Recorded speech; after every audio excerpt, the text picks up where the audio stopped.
Hi hello నమస్తే. YS Jaganmohan Reddy గారికి సంబంధించినటువంటి కేసు అంటే ఈ యొక్క కార్ యాక్సిడెంట్ కేసులో ఎఫ్ఐఆర్లో A2గా జగన్మోహన్ రెడ్డి గారిని పెట్టారు.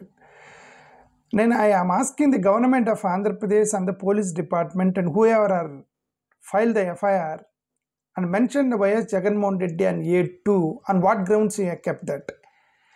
On what ground you have mentioned Jaganmohan Reddy name as A2?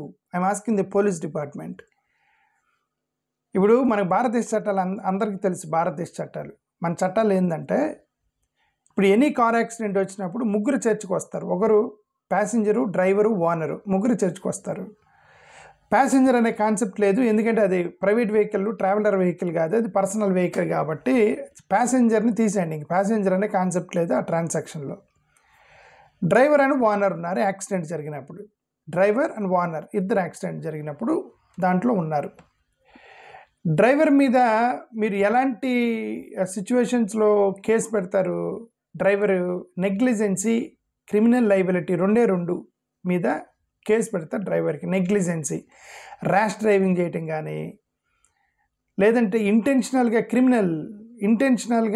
Killing చేయాలని చెప్పి కావాలని గుర్తించడం కానీ, ఈ రెండిట్లో కేసుల్లో డ్రైవర్ మీద కేసు పెడతారు. సరే, ఆ డ్రైవరు ప్రభుత్వం ఇచ్చినటువంటి డ్రైవరు కాబట్టి అతను కూడా అవుట్ ఆఫ్ టాపిక్. అతను ప్రభుత్వానికి రిక్వెస్ట్ చేసుకుంటాడా, ప్రభుత్వానికి ఏం చేస్తాడు అని చెప్పేది ఇంకా అతని ఇష్టం డ్రైవర్ది. Now coming to the owner's liability అంటే now who is the owner of the car? Jaganmohan Reddy garu personal car, అది ఓనర్ లైబిలిటీ. ఓనర్కి ఎప్పుడు భారతదేశ చట్టం మీకు కావాలంటే చూడండి, మీరు వెళ్ళి ట్రాన్స్పోర్టేషన్ ఏమంటే క్రిమినల్ యాక్ట్స్, రోడ్ యాక్సిడెంట్లో జరిగినప్పుడు కొన్ని చట్టాలు ఉన్నాయి. ఆ చట్టాల ప్రకారం ఏంటంటే ఓనర్ ఎప్పుడు లైబుల్ అవుతాడంటే వికేరియస్ లైబిలిటీ అంటారు. ఫస్ట్ వికేరియస్ లైబిలిటీ అంటే ఆ కారు అంటే కారు డ్రైవరు ఎవరినో గుద్ది అతనికి డ్యామేజ్ చేశాడు అనుకోండి, వేరే వెహికల్కి డ్యామేజ్ చేశాడు అనుకోండి, అతని ప్రాపర్టీస్కి ఒక 10,000 20,000 కట్టాల్సి వచ్చేది. అప్పుడు ఓనర్ లైబుల్ అవుతాడు. ఇదిగోండి, నేను డ్రైవర్ని పెట్టుకున్నాను, అతను రాక వేరే కారును గుద్దాడు, రిపేర్కి ఒక 10,000 అయినాయి, so as a owner I take the responsibility and pay them 10,000 rupees and that is called vicarious liability. Okay, ఏదైనా డ్యామేజ్ జరిగినప్పుడు ఇప్పుడు ఇక్కడ ఏంటి ఇది? It is an accident and someone died that death case. ఇది డెత్ కేస్ అయినప్పుడు owner మీద ఎలా పెడతారు? Fundamentally right. First point 1. Point 2, ఆ కారు మెయింటెనెన్స్ కనుక నెగ్లిజెన్స్ చేస్తే ఓనరు ఇప్పుడు ఏ గ్రౌండ్స్ మీద పెట్టాలి? ఆ కారు నెగ్లిజెన్సీ, ఓనర్ నెగ్లిజెన్సీ ఉంది, ఇదిగోండి సర్వీసింగ్ చేయాలి 3 నెలలకు ఒకసారి, 6 నెలలైనా సర్వీస్ చేయలేదు కాబట్టి యాక్సిడెంట్ జరిగింది అని మళ్ళీ మీరు ప్రూవ్ చేయాలి. అది మళ్ళీ ఇంకొకసారి అదే స్లోగా వెళ్తున్న వెహికల్ మెయింటెనెన్స్లో ఫెయిల్ అయ్యాడు అనుకోండి ఓనరు, అప్పుడు నువ్వు కేసు పెట్టాలి ఓనర్ మీద. పోనీ అన్ఫిట్ డ్రైవర్స్ని మీరు అపాయింట్ చేస్తే ఓనర్ మీద కేసు పెట్టాలి. అంటే డ్రైవర్కి డ్రైవింగ్ రాలేదండి, ఈజ్ అన్ఫిట్ డ్రైవరు, లైసెన్స్ కూడా లేదు, కానీ ఓనర్ అతను కారు ఇచ్చి పంపించాడు కాబట్టి ఓనర్ మీద కేసు ఫైల్ చేయొచ్చు. బట్ ఇక్కడ ఈ డ్రైవర్ని ఇచ్చింది గవర్నమెంట్ కదా, జగన్మోహన్ రెడ్డి గారు రిక్రూట్ చేసిన డ్రైవర్ కాదు, గవర్నమెంట్ డ్రైవరు.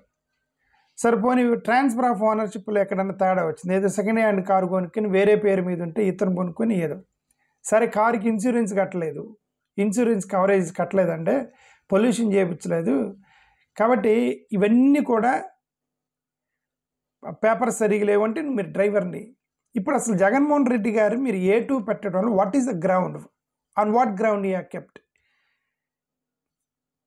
ఏ గ్రౌండ్ మీద పెట్టారు అక్కడ?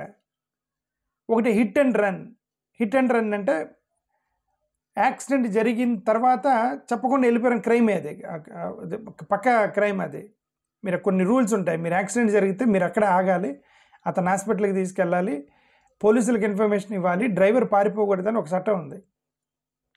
ఒకవేళ అది హిట్ అండ్ రన్ అనుకోండి, అది హిట్ అండ్ రన్ అయితే జగన్మోహన్ రెడ్డి గారు తెలిసి ఇదిగోండి అక్కడ యాక్సిడెంట్ జరిగిందని అతనికి తెలిసి డ్రైవర్కి జరిగినా సరే నువ్వు పారిపో అని చెప్పినట్టు నువ్వు ప్రూవ్ చేస్తే తప్ప అతని మీద కేసు పెట్టలేరండి. ఓకే, ఆయన ఓకే యాక్సిడెంట్ అయింది సార్ అంటే చూసి కూడా అదే యాక్సిడెంట్ అయింది పారిపో అని చెప్పాడు డ్రైవర్కి. అసలు ఎందుకు పెట్టారండి జగన్మోహన్ రెడ్డి గారి మీద A2 ఎందుకు పెట్టారు అనేది ఇక్కడ ఇది బిగ్గెస్ట్ క్వశ్చన్ ఇదే. Why did you book Jaganmohan Reddy in the case?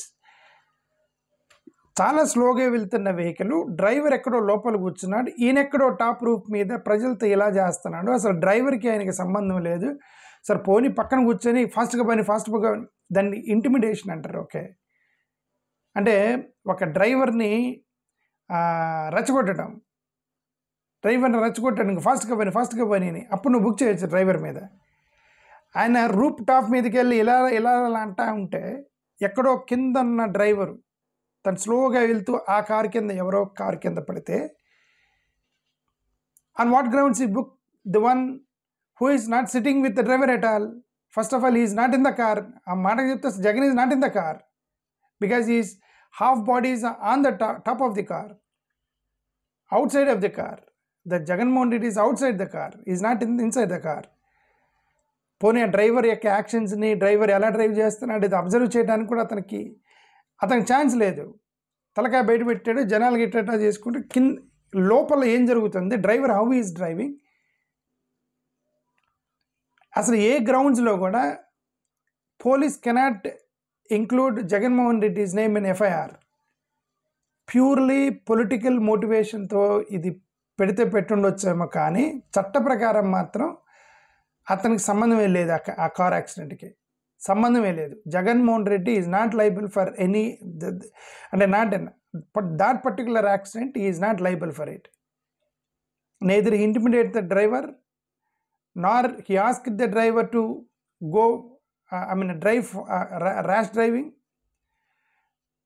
పోనీ సర్వీసింగ్ చేయకుండా, పేపర్లు లేకుండా, మెయింటెనెన్స్ సరిగ్గా చేయకపోతే అప్పుడు నువ్వు డ్రైవర్ని బుక్ చేయొచ్చు. లేదంటే ఇతను ఎక్కడన్నా డ్యామేజ్ చేస్తే, ఏదైనా ప్రాపర్టీస్కి డ్యామేజ్ చేస్తే డ్రైవర్ కట్టలేడు కాబట్టి ఓనర్ రెస్పాన్సిబిలిటీ తీసుకొని. And what grounds you have booked Jaganmohan Reddy, I don't know. So surprising. So vehicle seize చేశారు. సరే వెహికల్ సీజ్ చేశారు అని అంటే ఆ కార్ కింద పడ్డది అని చెప్పి మీరు వెహికల్ సీజ్ చేశారంటే it's okay. But more over ఆ కారు కింద ఆ ఇమేజ్ ఏదైతే అది కారు ఎక్కినట్టుగా చూపిస్తున్నారే, కారు ఎక్కినట్టుగా చూపిస్తుంది, అది కొంచెం డౌట్ ఉంది. It doesn't look like a genuine video. Okay, అంటే ఆ కారు గుద్దుకొని పడ్డాడేమో కానీ ఆ టైర్ కింద 1 సెకండ్ 2 సెకండ్స్ 3 సెకండ్స్ జంప్ అయ్యేటువంటి వీడియో ఉందో చూసారు తలకాయ మీద, అది డౌట్ఫుల్గా ఉంది ఆ వీడియో. ఓకే, అది ఇంకా అది వాళ్ళు ల్యాబ్కి పంపించి అదేమన్నా AI జనరేటెడ్ అనేది వాళ్ళు చెక్ చేసుకోవాలి. మహా అయితే కారు గుద్దుండొచ్చు, లేదంటే తొక్కిష్ లాట్లో అతను పోయి కారు బంపర్ గుద్దుకొని ఉండొచ్చు, లేదంటే పోయిన కింద పడి ఏదో జరిగి ఉండొచ్చు. కానీ టైర్ మాత్రం అతను టైర్ ఎక్కినప్పుడు ఆ జంపింగ్ మాత్రం అనుమానంగా ఉంది, 100% అనుమానంగా ఉంది ఆ కారు ఆ యొక్క వీడియో మీద. సరే అది తీసేయండి ఇప్పుడు, ఎందుకంటే 2 వీడియోలు రిలీజ్ చేశారు, బ్యాక్ సైడ్ నుంచి ఫ్రంట్ సైడ్ నుంచి రిలీజ్ చేశారు. ఒక జగన్ కార్ కిందే పడింది అనుకోండి, even that accident is under YS Jaganmohan Reddy's car, but Jagan cannot be liable ఈ యొక్క కేసులో. అసలుకి ఆ డ్రైవింగ్కి కానీ డ్రైవర్తో కానీ వెహికల్ యొక్క యాక్సెస్లో లేడు. అతను తలకాయ బయట పెట్టి ప్రజలతో మాట్లాడుతున్న మూడ్లో ఉన్నప్పుడు జరిగిన యాక్సిడెంట్ అది. He is interacting with the crowd, కాబట్టి he doesn't have any role in the driving of the car, he doesn't have any role in the car speed, he doesn't have any role in the control of the car. అసలు ఏ యాంగిల్లో చూసినా Jagan is not responsible for that. ఒకవేళ ఏమైనా responsible ఉంటే డ్రైవరే responsible ఉండాలి. నాకు తెలిసిన వరకు డ్రైవర్కి కూడా రెస్పాన్సిబిలిటీ లేదు, ఎందుకంటే it's a big huge crowd. ఆ సౌండ్లు ఏమైనా పడవు, చాలా స్లోగా మూవ్ అవుతున్నటువంటి కారు, ఆ స్లోగా మూవ్ అవుతున్న కారు కింద ఎవరో తోసుకొని పడ్డారు. సరే డ్రైవర్ని మనం ఎలాగో లైబుల్ చేయాల్సి వచ్చింది, ఎందుకంటే యాక్సిడెంట్స్లో అతను తెలిసి చేసినా తెలియక చేయకపోయినా సరే he will have some liability. But ఈ కేసులో I don't think so owner is liable for it. I'm 100% sure that Warner is not liable for this, especially in this case. Thank you. Namaskaram.